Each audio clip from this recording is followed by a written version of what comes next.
धाराशिव जिल्ह्यामध्ये पण पवनचक्क्याचं प्रमाण खूप आहे.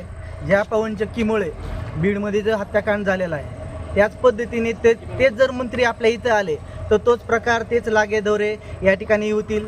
त्यांना इथं आणायचा प्रयत्न चालू आहे असं आमच्या कानात ऐकू आलं आहे. त्यांच्यानुसार त्यांच्या हितसंबंध जोडलेले आहेत. तशीच प्रकार आपल्या जिल्ह्यामध्ये होऊ नये. आपल्या जिल्ह्यामध्ये जर त्याच्याच पद्धतीने जर हत्याकांड व्हायला लागले किंवा जर धाराशिवचा जर बीड किंवा बिहार व्हायला लागला तर आम्ही त्यांना कडकडून विरोध करू. त्यांना आम्ही पदभार घेऊ देणार नाही. धाराशिव जिल्ह्यामध्ये कसाही धाराशिव जिल्ह्यामध्ये बीडचा पालकमंत्री नको एवढं आम्ही निवेदन दिलेलं आहे. तसेच आम्ही मस्तादोक्षी जे संतोष देशमुख जे आहेत त्यांच्या हत्या प्रकरणी लवकरात लवकर कारवाई व्हावी ही मागणी आम्ही केली. आज जिल्हाधिकाऱ्यांना काय निवेदन दिलंय?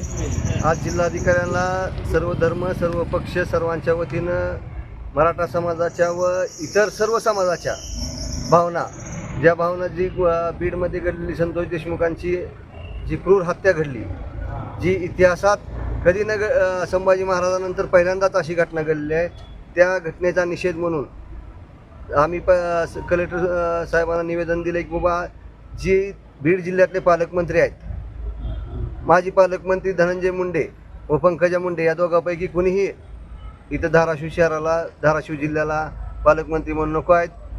आम्हाला बीडसारखी परिस्थिती धाराशिव जिल्ह्यात होऊ नये यासाठी आम्ही सर्व जाती धर्माच्या लोकांच्या भावना कलेक्टर साहेबांपर्यंत पोहोचवली.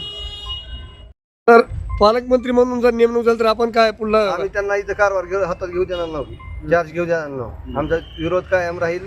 तीव्र आमच्या भावना आहेत ते आम्ही कळवलेल्या आहेत. देशाच्या मुख्यमंत्र्याला कळवले, महाराष्ट्राच्या मुख्यमंत्र्याला कळवल्यात, दोन्ही उपमुख्यमंत्र्यांना कळवल्यात.